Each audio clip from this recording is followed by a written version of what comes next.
Dans cette vidéo, je vais proposer la correction du petit b de l'exercice 27, page 215.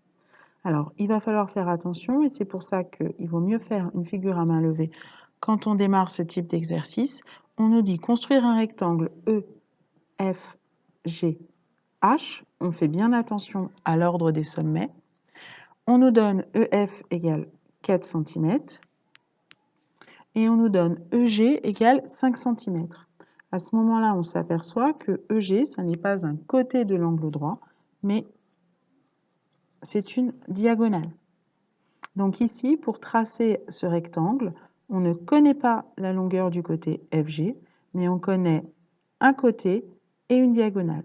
Il se trouve que si je cache la moitié de mon rectangle, j'ai un triangle rectangle dont je connais un côté de l'angle droit et l'hypoténuse. Je vais donc utiliser la méthode de construction qu'on a vue dans l'exercice 25. Donc je commence par tracer le côté EF qui mesure 4 cm. Je fais bien attention à marquer les extrémités du segment. Ensuite, je vais aller tracer mon angle droit.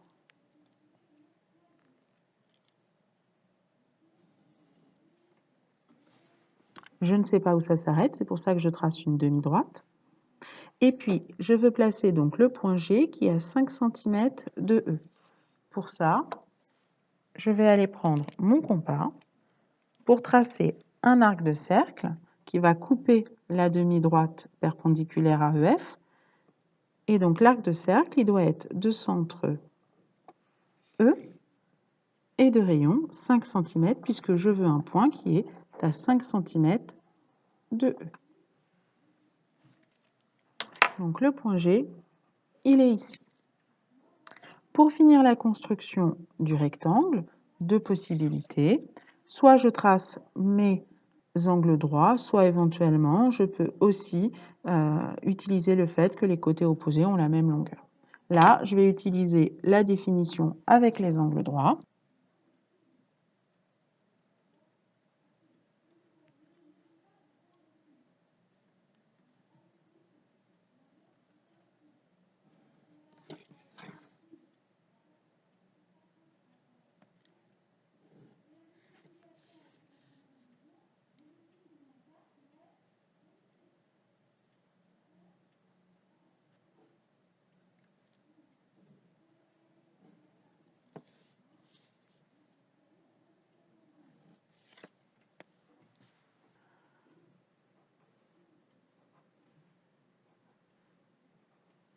Dans l'énoncé de l'exercice, il était marqué de vérifier que la longueur FG était bien égale à 3 cm. Si on mesure, on va bien trouver la longueur FG qui mesure 3 cm.